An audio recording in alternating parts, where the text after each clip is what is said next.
KFIC, AM 1370, 105.3 FM, and it is the Keith Durham Hour. Wow, can you believe it? It's you, buddy. Well, we've got a lot of good things going on today. We've got a special guest here with us, and I tell you, he's just a good friend of mine. I've known him for years. I think somebody's calling me. Is your phone going off already? It's a WDXE 105.3. I'll be signing autographs afterwards. I'm like, where's the sound coming from? There we go.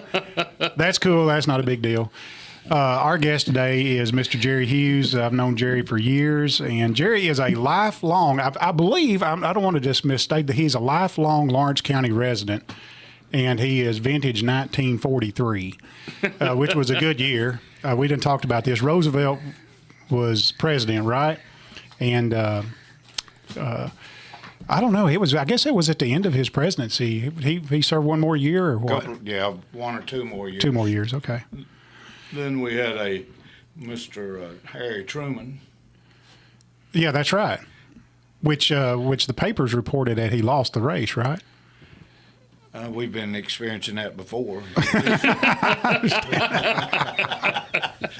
Oh my goodness. So most people didn't take a paper though, so they didn't know it for years. Right. Well, you're probably right about that. So, who was the first president what was the first presidential race that you was ever eligible to vote in? Do you remember that? I was a Barry Goldwater fan. Okay. 1964. 1964, and Barry ran against, I guess. Lyndon Johnson. Okay. But I did campaign 1960 for Nixon. Okay. I didn't realize Nixon ran in 60. 1956, I campaigned for my uncle M.L. Lumpkins, mayor. Oh, did you? And he got mayor. Yeah. Yes, he was mayor. I remember that. So, I don't remember that. I've seen his picture on the wall at City Hall, if you know what I mean. They got all the pictures of the previous mayors down there, so he's pretty prominent down there. So, Jerry, you came to talk about a few subjects today, especially Lawrence County history. I mean, he's got a whole notebook of things over here. And as you're talking about, I'm going to quiz you about them a little bit and get a little bit deeper in depth and stuff. But one of the things that you wanted to talk about today was the James D. Vaughn Festival just happened in Lawrence County. Happens every year in the month of August and July. Well, it's August, right? No, in July. July. Because it's hot. And it draws a lot of people from out of town that are Southern gospel music fans. And, we're known as the birthplace of Southern gospel music. Did you know that, Kevin? Oh, yes, I did. So that was by an act of Congress. We were named the birthplace of Southern gospel music by the efforts of what we consider to be the efforts of a gentleman named James D. Vaughn. That's true. So you know a lot more about James D. Vaughn than probably anybody in the room. So I'll turn the table over to you and let's talk about it in a minute. Well, one reason I want to talk about him, I attend periodically. I don't go every year, but I encourage people to because gospel music normally has it's called gospel music because it has a story of the gospel most time. Yeah. And you know what that is. Exactly. And they spend 3 days down there. It's a revival. It's a revival right here in downtown Lawrenceburg. Yeah. And it's also an entertaining revival, and they bring the best of the gospel groups from all over the country. Yeah, so you say that, and I don't think people really understand, but the James D. Vaughn Festival is the cream of the crop. It is. And that's the reason they come from. Everybody wants to participate in the James D. Vaughn. We had one group there called the Ernie House Group, the Signature of Sound. They had just performed about 2 weeks before in Denmark before 75,000 people. Wow. Wow. And they come to this little old town of Lawrenceburg so they can be part of the James Vaughn Festival. That's amazing. Yeah. James Vaughn was, I think, born back in 1864 sometimes. And he came to Lawrenceburg in the early 1900s. And the main reason for his first accomplishment was publishing songbooks. Okay. And he wrote a lot of songs, and he had members of people that were writing songs. And one of our hometown guys, Bobby Alford's grandfather, Edgar Pace, wrote the Beautiful Star of Bethlehem. That was just one of the songs. Yeah, and we sing that at church every year. Yeah, and we love that Christmas song. time. We love that song. Yeah. Okay. But what happened was he wanted to sell songbooks all over the country, so he developed some quartets Okay. to go out and sing out of his songbooks. And he got the first year he sold about 30,000. But at the height of his quartets all over the United States, they went everywhere. They sold $1 million a year. He bought a radio station. The first radio station in Tennessee came out of Lawrenceburg. Okay. And he developed it to the point that it reached 1,000 miles out. Wow. That is huge. Yeah. And everybody heard about the quartets out of Lawrenceburg, Tennessee. Yeah. He was probably one of the best ambassadors we ever had Yeah. for our county. And he I would not agree. only was a musical man, he was involved in our politics. He was mayor. He was president of Lawrenceburg Trust Bank. He was chairman of the board of a Commerce Union Bank. He owned a baseball team that had a Yankee playing on it, the oldest living Yankee. The oldest living Yankee. Now there were no Yankees allowed to be on your baseball team or what? These was New York Yankees. Oh, New York. I was a Dodger fan. I hated the Yankees. I hated I even hated Mickey Mantle. Dang Yankees. My goodness. I was a Duke Snyder fan. But anyway, he not only was a music person and had quartets everywhere, and a couple of local guys that was in his quartet was Otis J. Nippers and his brother Cecil.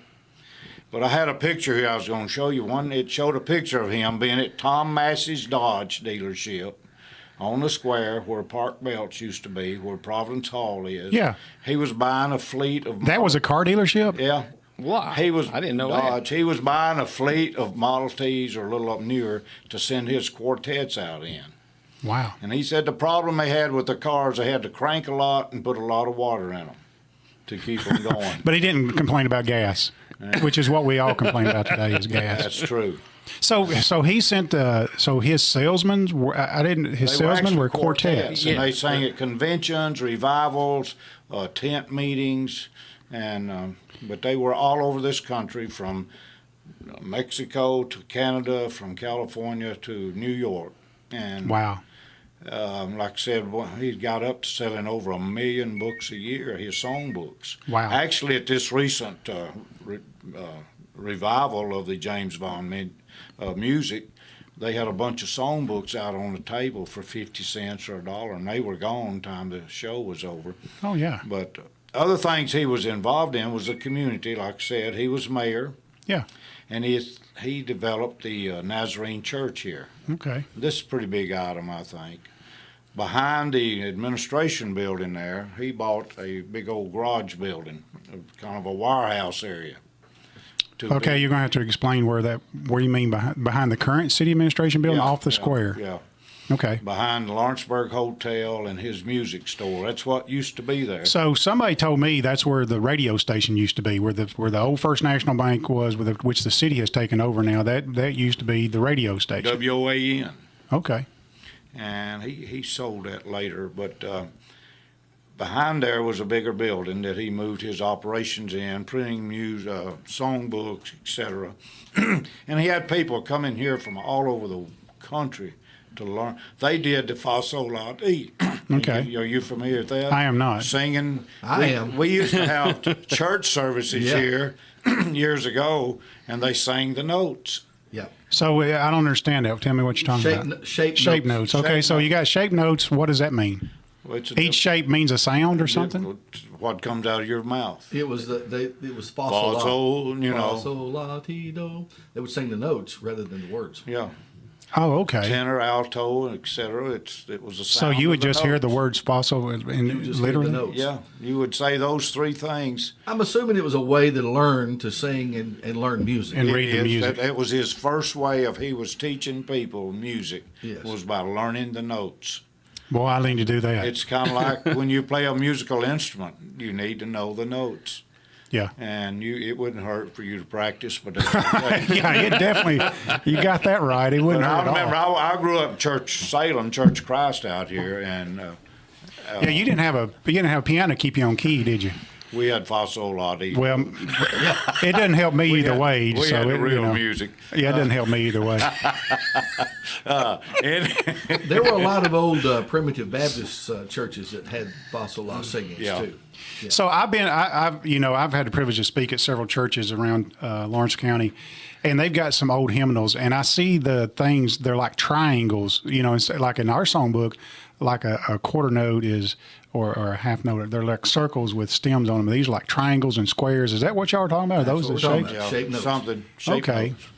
But I don't understand it. I just know about it. I don't A either. little bit about it. I know about it, but I don't. But I used to hear the Fossos singing in church. So what happened to that? Did it just go by the wayside or what? Let me ask you this: what happened to revivals? I don't know. You know, it's What happened? You know what? Jeff, how long has it been since the church had a revival? Y'all had one recently, or?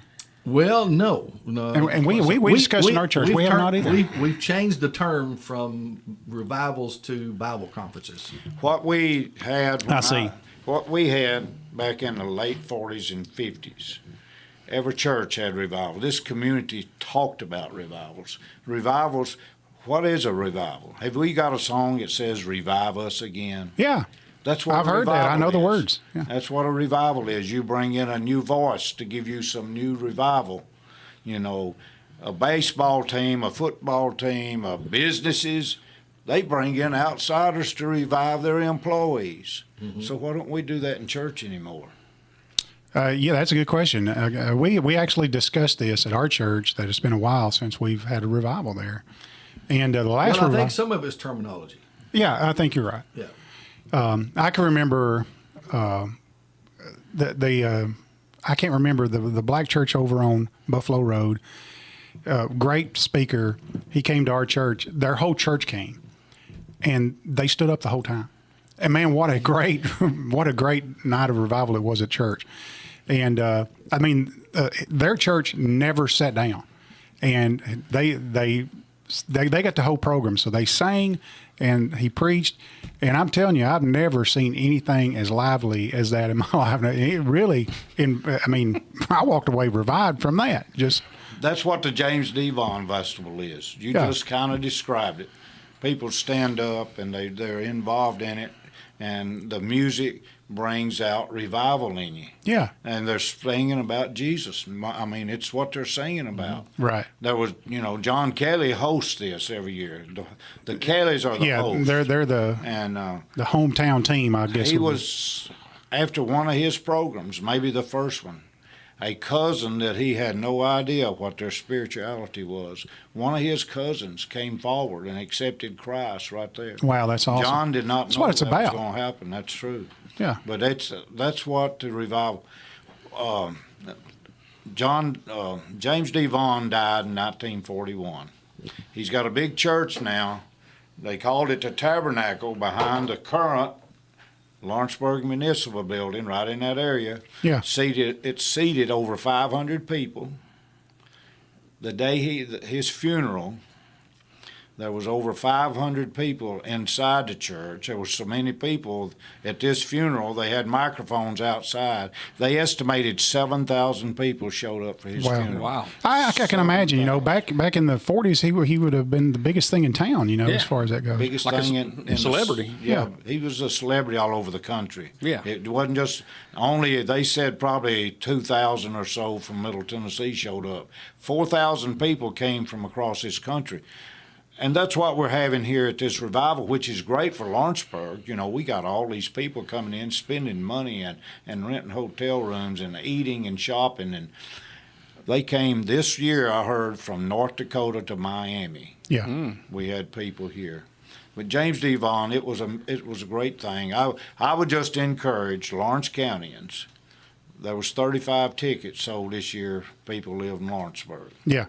It would be a treat for them to come to a James Vaughn. Mm-hmm. They have afternoon shows that are free. Yeah, the matinees are free. It appeared to be mostly sold out. Yeah, what happens, they buy their tickets a year in advance. Yeah. It's pert near it sold out, as we used to say back. Yeah. I used to work at the Crockett Theater. I know several ways to sneak in. I know. So no, if it's there you sold go. out, it's a problem. We can sneak in. the back door, don't you? Yeah, exactly right. Anyway, Sneak into a gospel singing. How about that? I'm just saying, the theater if used it's sold out. Yeah, it wasn't sold out. It was pert near it. My granddaddy used to say there was probably 50 to 100 tickets for each show available, but they had between the 3 nights and 2 matinees, they had about 3,300 in attendance, Yeah. and 35 of them was from Lawrenceburg. Yeah, and I went when I was mayor, I went for 12 years straight, and I got to open the show and had that privilege of doing that. And I got to meet people from all over the country. And sometimes the same people would come up and they would reintroduce themselves and ask how things are going. And it was really neat. It was because I expected to see some of those same folks every year, and they were there, and they showed up. Well, I sat next to a couple Saturday. It was from Miami area. Yeah. And the people in front of us was from Collinwood. And they knew each other and just tabbered. And Yeah. They said, we've been sitting in the same seats visiting these people from Miami for 10 years. Yeah. We communicate all year long. So they would remember. The James D. Vaughn Festival is a great festival, but I can remember the year the air conditioners went out, and it Were was you mayor? Yes, I was. And it's a city-owned building, so. It was a tough time, but you know what? Everybody was great. We had people donate just pallets of water and nice ice cold water, so people get up and go get them ice cold water.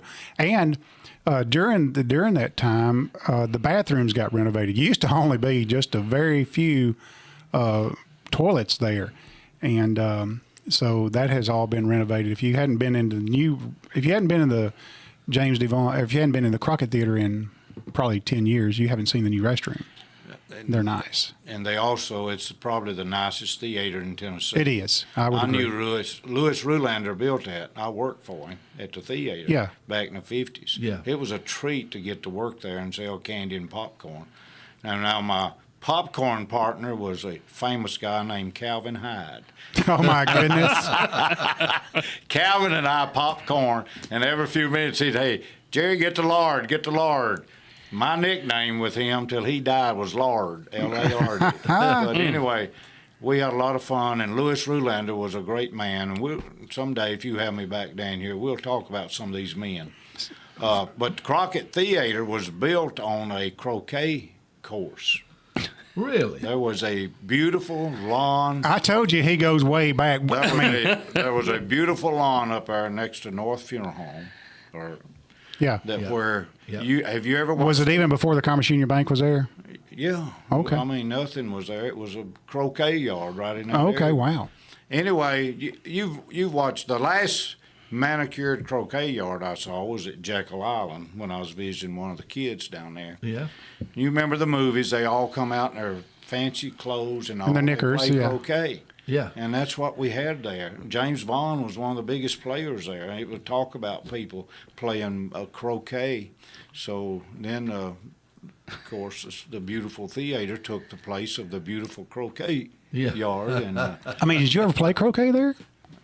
Or I was born in 43. I wasn't playing croquet in 43. oh, was that the year? I missed the year somehow. You know what my family tells me? Please do not tell them the story about where you were born. And Tell us and that story. I want to hear it. My wife, I'm proud I ain't on TV. My wife, You are on TV. My wife said, please don't tell that story. She's going to put a statue out there because I've told so much about it. I was born on the corner of Granddaddy Road and Lovely Flame. Oh, okay. I know exactly where that's at. And my mom and dad I had two sisters older, 6 and 7 years old. But out at OK, there was a big conversation going on. Now, some of this stuff I tell is true, okay? Okay. And some of it may be made up. Yeah, I understand that. I'm from Jonesboro, Tennessee, Jacksboro, up there where they have all them storytellers. But anyway, You're from my neck of the woods. It's a neat story. You know you was kin to Enoch Tucker? Yes. Okay, I didn't know if you knew that. Yeah. Anyway. Enoch Tucker and David Crockett were best friends. Yeah. If you want And when David Crockett left, he left your family and my family's got some land from him. yeah. Anyway, Which we obviously no longer have because I have never seen it. J.W. told me that story, okay? Oh, my goodness. J.W. Durham. But anyway, I tell my kids it was on an afternoon, kind of hot, on June 10th. And everybody was starting to wonder whether Mother and Daddy was going to get a boy or not. So people started gathering, and they gathered. And sure enough, that evening, right before dusk, here come Jerry. And there's 200 or 300 people that were so excited. But here's how important I was. All right. I was going to get married, and I needed a birth certificate. Okay? All right. So I didn't have one. So I sent off to the Secretary of State in Tennessee to get a birth certificate. They sent back a piece of paper that said the only thing we have about a boy being born on June 10th in Lawrenceburg, Tennessee, was an unnamed boy. Unnamed Hughes boy. So then I had to prove who I was. Yeah. And the way you do that, you have to get somebody to witness or your high school transcript. So Tim Pettis' mother and Jerry Bailey's mother was there, and but I told Ann when she married me, it said unnamed Hughes boy, so I said, my name is Unamid Hughes. Or you can name me if you want to. There you go. Well, that's Anyway, pretty James cool. Steve Vaughn was a big man for Lawrenceburg. He was a great ambassador. We've had others, but he's one of the biggest. And these people, I'm a student of Bobby Alford's books. They're wonderful. Yeah, Bobby he does used to agree. Yeah, come here absolutely. often and talk. But And you're talking about the history of Lawrence County books that he wrote. Yeah. all the way back to when.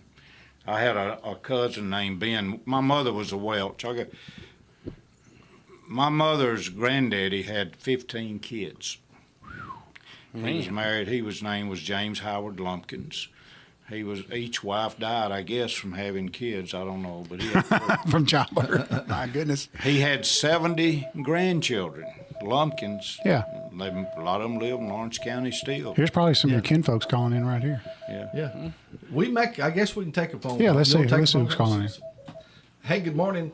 You're on WXC with us. Hey, I was just going to tell you, y'all better watch each other down there, especially Jerry Hughes.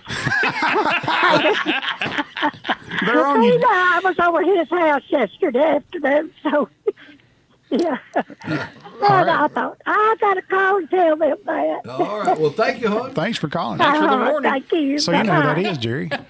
We got one listener. At least, yeah. The one that's brave enough to call. That is, And by the way, our video feed is frozen for some reason. That's I don't okay. know why. We're audio good, and we're actually streaming live on Facebook and YouTube, but the video's frozen for some reason. I apologize. I haven't been able to correct it. Jerry, you done it. that's So what you have broke the That's camera. what you get for not having a green room and making me up before I come in here. And, That's okay. We survived last week. Yeah, I and don't know. Everything was okay. well,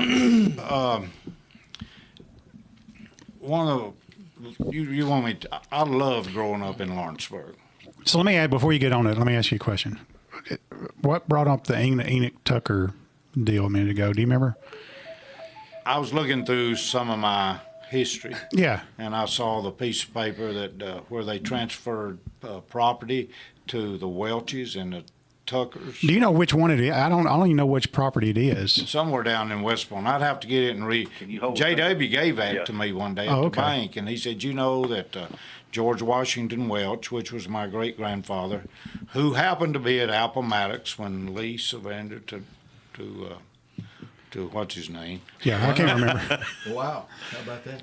So, hey, we got a caller? We got another caller, yeah. Hey, you're on the air with us.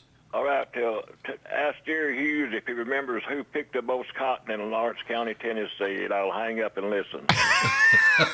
I can tell you who it wasn't. I grew up on a cotton farm, and one time I picked 187 pounds, and my female cousins 2 or 3 years younger than me, when I was 14, 15, they was picking 250 pounds. But So you were a slow cotton picker. But I had other responsibilities. Oh, you did? Well, sure. I grew up on one of the most modern farms in Lawrence County. The Lucian Capron owned it up here where Neil Beard's garage is. We had probably the most modern farm in the county, and it was a wonderful experience. But So what did he do? my Was that a uncle- cotton farm? Cotton. We had about 80, 90 acres of cotton, 50 people picking cotton. We had 16 acres of alfalfa hay that I had to keep watered during summer. We milked 60 Holstein cows. We had chickens in cages, and every September we had all the new Chevrolets up there in our barns. We got to see them before anybody else did. So let me ask you a question. You know, I have an opportunity to drive by cotton fields every once in a while, and I think about the times before there were automated cotton pickers and stuff like that, and people had to pick cotton by hand.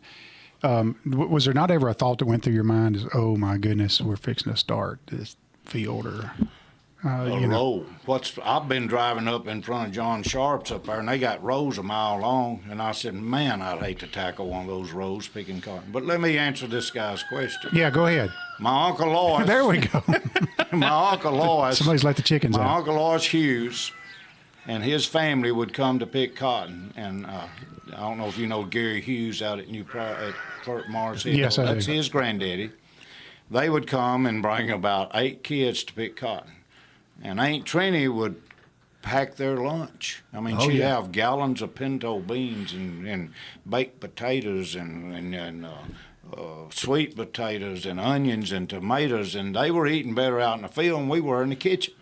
But Uncle Lois picked 575 pounds one day. Golly. And then he went to a square dance that night and danced all night. Man. So Uncle Lois was Uncle Lois Hughes up in Henryville, Tennessee. is the best cotton picker in Lawrence County. He was at that time. Ain't that something? My sister was 16 years old, Marveline. You never know what you're going to learn on this show. Kevin, did you know that? I did not, but now I do.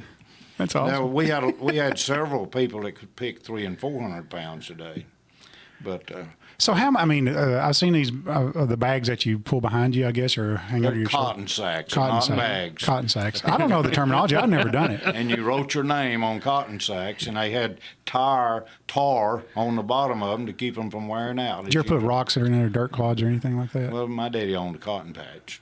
Oh well. Now, we had to look for that every once in a while. About how many pounds would they actually drag along? That's before they what had I was to getting at. Somewhere between 50 and 70 pounds. Yeah, yeah. And so you had something that wouldn't. You had something on the sack where the sack wouldn't rip or something, or what? Tar? Were you not listening? Yeah, I am, but I'm like.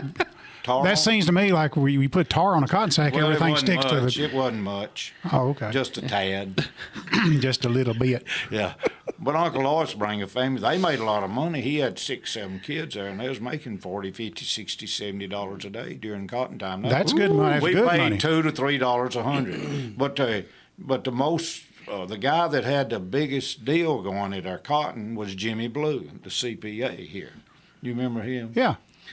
Jim was about 14 years old, 12, 14 years old, and we lived on Highway 43 up there, and he was on the side of the road selling cotton stalks to these Yankees.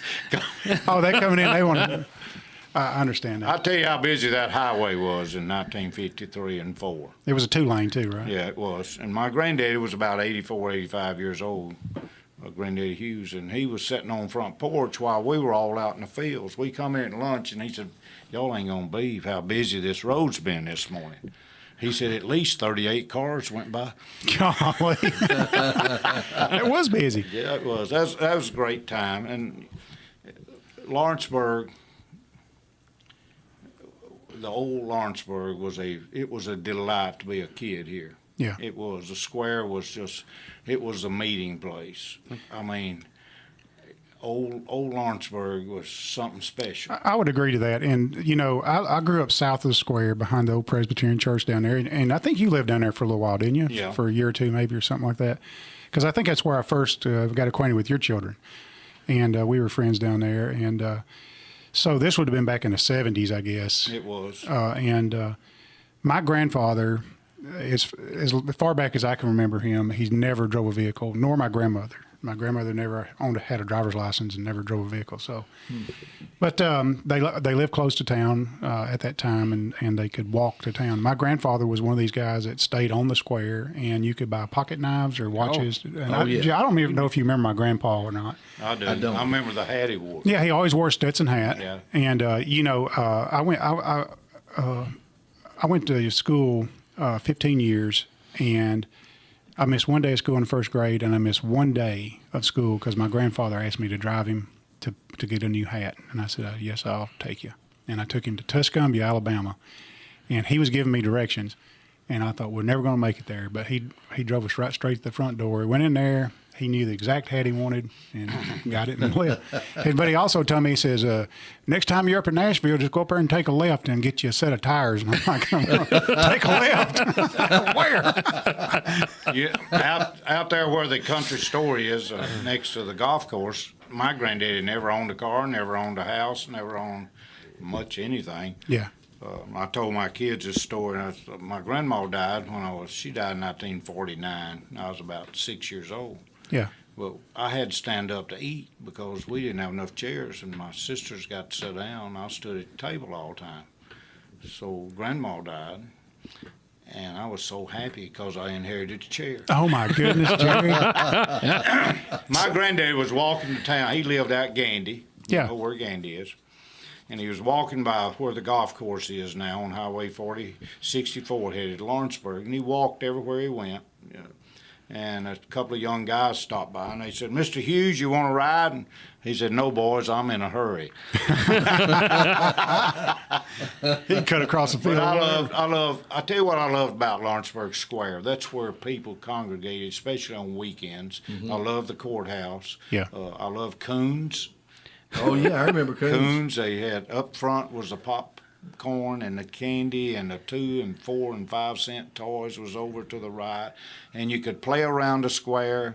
You could, your mom and dad didn't walk around holding your hand all the time because he's worried that somebody's going to snatch you. Yeah. And you had Griggs's Cafe down there. And Where was that? it's right behind Coons down there where. I don't even know where Coons was. Oh, You don't remember Coons? No, I don't remember that. The carriage house next to Moore's.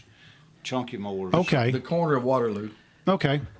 Across the street was White's Hardware. Jim White's granddaddy owned a hardware store there. Yeah. And then next to it, Is that the place that fell in? yeah. See, that was Grisham's. Grisham's had a clothing store there. Yeah. Mr. Grisham was from Savannah, Tennessee. Yeah. And then Tom Welch had his store, and you go on around. Lay's 5 and 10 was there for a while. Princess Theater, Park Belts. I remember Parks and Belk there. Gallahar's had a clothing store over there, which got Dr. Gallahar was another important man in Lawrence County, and he had a clothing store. Then Ivan Johnston had one. Yep. I remember that. Did you ever know Jim Richardson? Yes. I Yes. don't think I did. Did you? Pearl worked for Ivan, Yep, she did. and they owned half of Leoma. Yes. And one Christmas, me and my son Doug was about 6, 7 years old. We was in Ivan's store. And Pearl whined about never having any money. She didn't have this, didn't have. And she said, I just wished I could get a TV for Christmas. Just crying, whining. We walked out on the sidewalk. He was yanking on my hand, Doug was. He said, Daddy, can we buy her a TV for Christmas? We were standing on the right by the courthouse one time, and it was about 1970.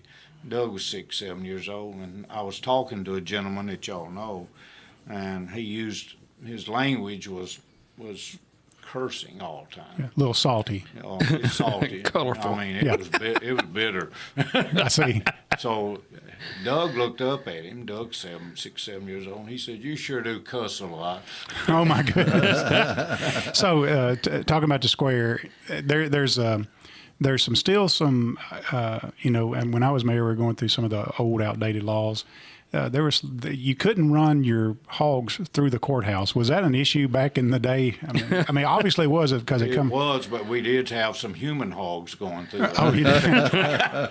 So my grandfather never said much. He was a pretty easygoing guy, as was my dad. But some of the things that happened in Lawrenceburg, like he was opposed to the tearing down of the courthouse, and he really was opposed to cutting down those big trees that were on the square. We got big trees there now because they've had years to grow back up, but there were some bigger trees there, and it just because of his life was a square. His life was going to the square every day. Oh yeah. We had a beautiful courthouse. We still don't understand that. as people my age when it came down. I know I was around when that battle was going on, but I wasn't old enough to care.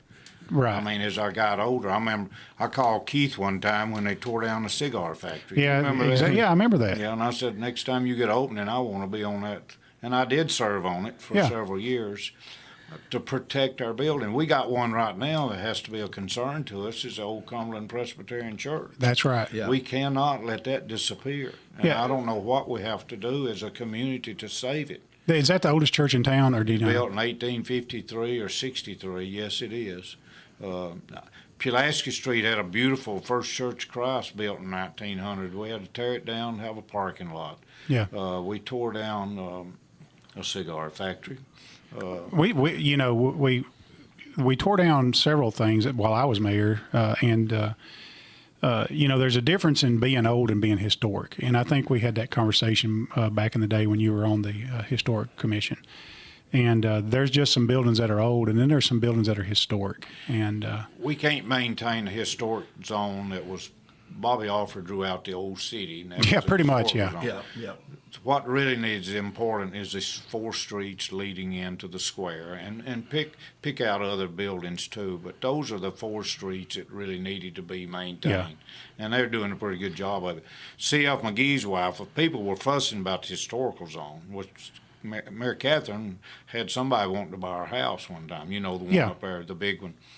And they said, well, we don't know if we want to buy this house or not. I said, what are we going to get a Walgreen over here? She said, I just got a letter from the historical committee. Says nobody can build around here. And she showed it to them. there you go. That encouraged those people. Well, good. But anyway, we love Lawrenceburg, love the Redwood Inn. My sisters was a little bit older, and I could come to town more often. I knew everybody in Lawrenceburg when I was a little boy. My oldest sister was a cheerleader, and my next one was a super basketball player in the 50s, so it was a good time. So are we? My Aunt Charlene, she hung out with Marveline and Jane. Okay. Smiley. Smiley is what they call her. Smiley was her name. She sure did. Well, we're talking about things that just went away, and I'm going to bring you guys in on the conversation, Jeff, you and Kevin too. Okay. So let's talk about things in Lawrence County that's been torn down. Is there something that's not here today? And I want each of you guys to answer. Is something not in Lawrence County today that you wish was still here? One of the first ones that comes to my mind is the pyramid. Oh my goodness! I was going to say Redwood Inn. So I mean, we're always around eating, I guess. Yeah. But I think most people our age would say the pyramid. yes. And to me, I don't know if you remember, but maybe about 5 or 10 years ago, the pyramid's been gone for quite a while. Yes, it has. But about five or 10 years ago, the steel infrastructure for that building went up for sale. Oh, really? Did you see that? No, I didn't see And that. it was the steel for the pyramid. And I thought, man, that'd be awesome to buy and put back up. To put back up somewhere, yeah. Who was the lady? Who was the waitress down there? She was a whitehead. Oh, was she? Yeah. She was a Smith. We scared of her. Yeah. Yeah, she get you. Hey, her son used to drive a truck for me, and I was still afraid of her. They lived on the corner of First Street and First Avenue down there, and she had twin sons. They used to pick cotton for us. That lady did. Yeah. Everybody in Lawrenceburg. She's a sweet lady, but No, she was tough. She was a tough. tough personality. That's okay, though. Miss Morrison, just passed away. Yes, last week. Sure did. So That was one of my first jobs. at the pyramid? At the pyramid. What'd you do? Wow. Did you make it? Was it a low boy or poor boy? I manned the window and made the banana splits and ice creams and stuff, and run the cash register, and then mopped the floors and stuff when we closed. And that was one of my Who first owned jobs. that when you worked there? Red Harris and John Morris. John Morris. Red Harris and John Morris. They built it. And Okay. I learned a lot doing that. Was my dad ever there? The phone company? Oh, they I'm lived sure. down there. Listen, I saw everybody. And there was a Hardeman, can't think of his first name now, Mr. Hardeman. He was a plumber, electrician plumber. Anyway, Reggie Hardeman, that's my age. Yeah. It was his dad. And he would come through the drive-thru in the mornings to get his coffee and cigarettes, and he'd hold up one finger if he just wanted coffee, and he'd hold up 2 fingers if he wanted coffee and cigarettes. And he wouldn't talk. I knew what to do. So Had a system. Was that Barbara's husband? I'm not sure. I believe so. Is it Barbara Hardeman? Barbara Hardeman. I can't remember his first name. No, but that's who it was. I can see his face, but I don't know. I can't call his But name. I would see him coming, and he'd hold up one finger or two, and I'd get him ready, and I'd hand him to him. as So he you come sold up. cigarettes in there? I didn't know Yeah. that. Yeah, That's cool. somebody's calling. You'll see Yeah, who's on the let's. phone. Yeah. Hey, good morning. You're on WXC with us. I tell people what his real name really is. His real name really is. Yep. Okay, very few people know that, and you have to be a special guy to know it. So thank you. We'll see if we can pry it out All of him. that full head of hair is what got his name. Okay. You recognize that voice at all? No. He said your full head of hair is what got you your name. When I was a young kid, we lived at Etheridge. And Yeah. my mother buzzed my hair all the time. Yeah. And when I'd get on school bus, those old high school boys at the back, when I was about third grade, say, "Here comes little Fuzzy." Little fuzzy. All the way through high school and everywhere, my name's Fuzzy Hughes. I didn't know that. There was I've- 2 or 3 guys still living. That one being one of them. Jim Cone. When I see Jim Cone, hey Fuzz, how you doing? Bobby Newman lives over in West Tennessee now. Fred Dorflanger called me Fuzzy, but I've probably got several around it. Yeah, Fred's passed away now. Yeah, he did. And Well, you've got a better name than some of us get. Yeah. Yeah, right.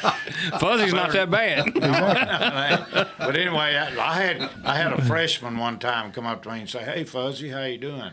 I said, "Boy, don't you know my name?" He said, "Fuzzy, I reckon." And I weighed about 125, 30 pounds when I was a freshman, and his kids tell my kids all the time, said, "We was afraid of him." I said, "I don't know why they was afraid of him. I couldn't even hold my own britches up." But you was full of spit and vinegar. Always. Always. Yeah. So what about you, Jerry? What's gone that you wish was still here? The Redwood Inn. What? So tell us. I've never seen it or heard it. And I is lived up here there. 55 years and never seen it. Up there, just the other side of First Volunteer Bank or whatever the name of it is now. These banks change name faster than people getting divorces. But Yeah. anyway, the Redwood Inn, everybody went to the Redwood Inn. For what? That was a But it's- drive-in it's a drive-in restaurant. It restaurant. was the number. Oh, it wasn't an inn. It was a Oh, restaurant. it was called the Redwood Inn. If you didn't circle the Redwood Inn 10 times on Saturday night, you wasn't out. Oh, okay. We got another caller, guys. All right. Hey, good morning. You're on WXC with us. The Mr. Hardeman y'all was talking about, his name was Herman. Herman, that's it. That's Thank right. you. That's Thank exactly you. right. Thank you. Herman. That's right. Thank you, brother. Yeah, I remember Herman. But Couldn't remember. see, we had entertainers when I was growing up on the square and at Redwood Inn and so forth that y'all didn't have when y'all grew up. And one of the most popular ones was Paul Wilcoxon. I remember And that Paul name. walked around town. He was very educated. He wrote books. And I've got a recording of his when I had learned a member of Thompson Station when Fred was running for president. Yeah. Anyway, he would come to the Redwood Inn or the Dairy Dip or the Frosty and come up to your car and want to know if he wanted to entertain your girlfriend or something. And if you didn't want him to entertain your girlfriend, you sent him to entertain somebody else. That's exactly right. But popcorn and Cracker Jacks, and he wore his guitar on his back, and he walked like he's trying to outrun his rear end. Yeah. Yeah. But he was one of the most famous characters we had. But another couple of characters we had that stayed on square all the time was Daniel Sharpton and Billy Martin. And they ran for sheriff year round, and they campaigned against each other and argued and fussed and carried on. Billy Martin was about 5 foot, and Mr. Sharpton was about 6'2". Isn't there a photograph of them at the Square 40? Yeah, I think so. Yeah, and I've got one of them at the house. Yeah. But Chunky's daddy, Chunky Moore, he can tell more stories than I can. I learned how to tell stories from Chunky anyway. Yeah. Anyway, Mr. Moore would always take Billy out to their house on Friday and feed him and let him take a bath and so forth. But they continued to argue right there in front of Moore's all the time, so Mr. Jim Moore decided to hire him to do something. Oh, my goodness. So he said, he went out there one day and he said, "I want to hire you boys to do something for me." He said, "Billy, I'm going to pay you $2 to lunch to sit on this bench right here and worry for me." And Daniel, I want you to come at lunch, and you sat here till I close and worry for me. So he paid them $4 a day to keep Oh my goodness. And then we had another character named Cowboy Tom. Yeah. He was Cowboy in Tom, y'all's- yeah. Lord, he beat me to death. I had bruises, but he was a good guy. And he always ran for sheriff too. Yeah, he was did. always wanting to be sheriff and But stuff. it was good times. Lawrenceburg Landon State- Cole was hung around the square a lot too. Landon bought, my sister Marveline worked for Harris Stevens Food Town over there when she was 16 years old, and Landon fell in love with her, and he brought her a diamond. Of course, she had to live that down forever and ever. Yeah. She married Joe Purcell's brother, Booty. Booty. You know Booty. I know Booty. My sister died in 1990.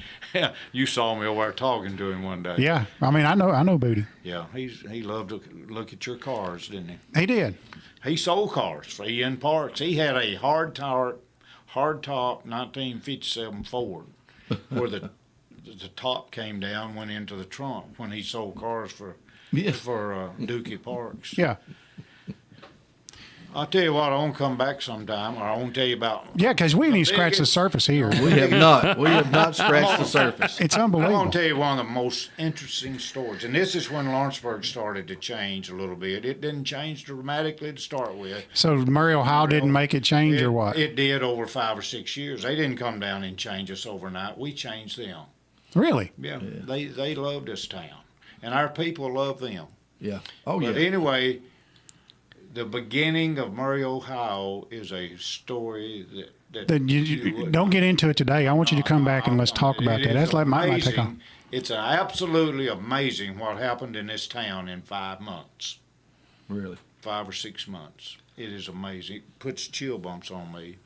My great uncle was mayor, and it's amazing what he and a group of businessmen. Another amazing story is Slant and Slant. Oh, Yeah. yeah. You know, we got hit in the middle of a depression Yeah. and didn't even have a sewer to support it. Yeah. Well, that's There's a lot of stories told about that. They're having a meeting, and the men from New York accepted the deal. And when they left, somebody looked at Uncle Luther and said, "We don't have a sewer to handle them." He said, "Oh, he told them they did when they left." Right. They made that literal- He said, "Yeah, we got all that covered, just like you did." Yeah. And not a problem. Not a problem. You make the commitment. That's not a big deal. Ivan, Worry about the details later. Ivan was better than you, but you know what? Yeah. It normally happened. Yeah. No, that was a good mayor. But anyway. Let's get another phone call. See who's All calling. right. Hey, good morning. How are you? Who's he talking to? Well, he's talking to all of us. Jerry Hughes is Jerry his- Hughes is who's here. Oh, Gary Hughes. Jerry. Man. Jerry Hughes. Okay. Okay, thank you. Oh, All okay. right. Yeah. Well, at least we got more calls. I mean, we get a lot more calls today. This is interesting. I think the history of our county is interesting. You know, and tearing down the court. Let me tell you one little story I heard this week. Yeah. We used to have a couple of pool rooms on the square. Yes. The Dens of Iniquity was right downtown. And you still can't play pool on Sunday in Lawrence County. Well, good. I'm just letting you know Wasn't that. any good anyway. Really? That's true. Hang We on. also had- Hang on just a second. I think you want to take this one. Hey, good morning. How are you? Do y'all remember the Blue Ribbon Cafe? Oh, yeah. I remember And, Blue Ribbon Cafe. And, I used to just love to spend the night with my aunt. I thought it was really something to get to eat at the Blue Ribbon Cafe. Yes, indeed. Well, what did you eat at the Blue Ribbon? What'd you eat there? I don't remember, Jeff. I just remember you had Aunt Leslie made us dress up Oh, to go to the Blue Ribbon to eat. Yeah. now that's neat. That's neat. Well, thank you, hon. The B&W Diner was another one. I never did eat there because my family wasn't rich enough to go in there. Where was that at? It was on right across from the. B&W Auto Parts? It's next to the Jackie Davis's insurance. Yeah, area. right. Oh, okay, yeah. It was kind of a trailer. It was a mobile. It was a. Oh, heck. thing. And you wasn't rich enough to eat there? No, that's I didn't think we were. Maybe we- you know, that's a good question. Talking about rich and today and people that they judge people and Yeah. profile people. Yeah. when I grew up, we didn't know who had a lot of money. That's right. You're exactly right about There that. was only one community down there around where the landfill used to be down there, where the city shop is. There was a community of people that lived on that hill, and that was probably the only ones we ever directly thought didn't have much. We never judged people. Right. I didn't know who was rich in my school and who wasn't. If I had, I would date a rich girl, but I didn't know. Or tried to. But, Brown Thompson, when he was alive, he said, I remember when gas was 26 cents a gallon, but nobody had a quarter. 19. I remember the cheapest was 19.9 when Guftane came out. But Lawrenceburg had a lot of. It was just a great place to be. Murray didn't change us. And Right. I lived next door for about 14, 15 years to the last man standing, Ed Paley. Yeah. And Mr. Ed Paley, he had a lot of stories about Yeah. this community. And I worked at Murray one summer in the press room, like to kill me. Yeah. Hardest place. They had the air conditioner on in there, though, right? No. There's no. Didn't no air conditioning where I worked. I came home, my socks was wet, but I was going to school, and that taught me real quick I wasn't going to be a factory man. Well, I mean, I remember when my mom had her kidney taken out. We had to stay with my aunt and uncle, who both worked at Murray. They both worked there, and so at their house they didn't run their air conditioner because they said if you come home and you run your air conditioner, you go to work, you just suffer. Yeah. And so I guess that was. And that was different for us. We like to die in that house. We thought we were. I imagine Murray at one point in time in those 50 years worked 8,000 to 10,000 different people. Oh, I'm sure. Oh, yeah. They got up to, it was, and I lived through the war. Yeah. I was here Yeah. fairly young. I stood up on Scalp Hill and watched all the fighting going on down there. And we would go to Pat's Cafe sometimes, and the men in overcoats and hats and tall, tough guys from Chicago was in there. And, Really? oh, it was tough. They brought in the big boys. We had 200 highway patrol stationed here in '64. Who's the big guy? O'Rear, Greg O'Rear. Remember him? He arrested his brother. He did. Really? Yeah. Greg O'Rear was a big Well, listen, dude. that was a huge conflict in Oh, this. great. It was a war. Barns were burnt. What happened? That's when Murray, Teamsters tried to organize Murray. They brought the thugs in. Oh, really? Kenny Smith and I went up. We was working at Kroger's, and we went up above Johnson's grocery store over on the other side of the square, and there was a big room up there where James Craighead was having a union meeting, and we went in there and sat on the back seat when I was about 20 years old, to see what was going on. And I said, we got to get out of here. These people fixing to burn the courthouse. Yeah. I mean, my goodness. Anyway, it was a tragedy for the county, but they overcome it. Yeah. We overcome it. My dad worked at Murray, and he left during the strike to go to work for Bell South, and so it was a change of life for him. And but he wasn't going to cross the picket line, I don't guess. Well, I was up there the year that started happening, working in the press room, and I was a Barry Goldwater supporter, so they knew I didn't like union to start with. Barry Goldwater. Oh man. This has been great. Yeah, listen, I got to have you back because we haven't talked anything about the transformation that's going on in the city right now, and Ledbetter's may be on its way back, and I'm hearing that, so that's good news. Yeah. That was the one thing I was going to say. I miss Ledbetter's, and Kevin, I don't know what you miss in town. That's there's just a bunch of stuff. We don't have I think Crockett closed their pool down. That was big when I was young. Yes. This Crockett pool. And, It was huge. Hey, So- going around the square, a lady told me the other day when she was a kid coming to town, her mother would have 3 or 4 kids going around the square, and when they got to the pool room, they had to turn their head. She wouldn't even let them look in. Are you serious? Hey, yeah. I remember the pool room growing up. You go in there, and they had those hot dogs that would turn you bun red. And that was the good ones, They've been in the steamer, and they turn you bun red, and they were good. We couldn't go in the back part of the pool room when I was a kid. You had to be 18 to go back there. Really? Yeah. Well, this has been a good day. This last hour has been brought to you by Heritage Automotive, There you go. 2122 North Locust Avenue, right here in Lawrenceburg, Tennessee. Come by and see us if you need your car fixed, or if you need a new or pre-owned vehicle. Come and see us. Jerry, thank you for coming. We want to hear all about the beginnings of Murray, Ohio, the next time that you come in. So study up on that. Thank you. Been great. Been great. Think you need to study on that? No, he knows all about it. He knows Hey, all the about Fox News is next, and Mr. Jerry Hughes been in here with Keith Durham Hour. Again, brought to you by Heritage Automotive. We appreciate they all love you, and I hope you get to come back. Thank you. All right. Thank you for having me.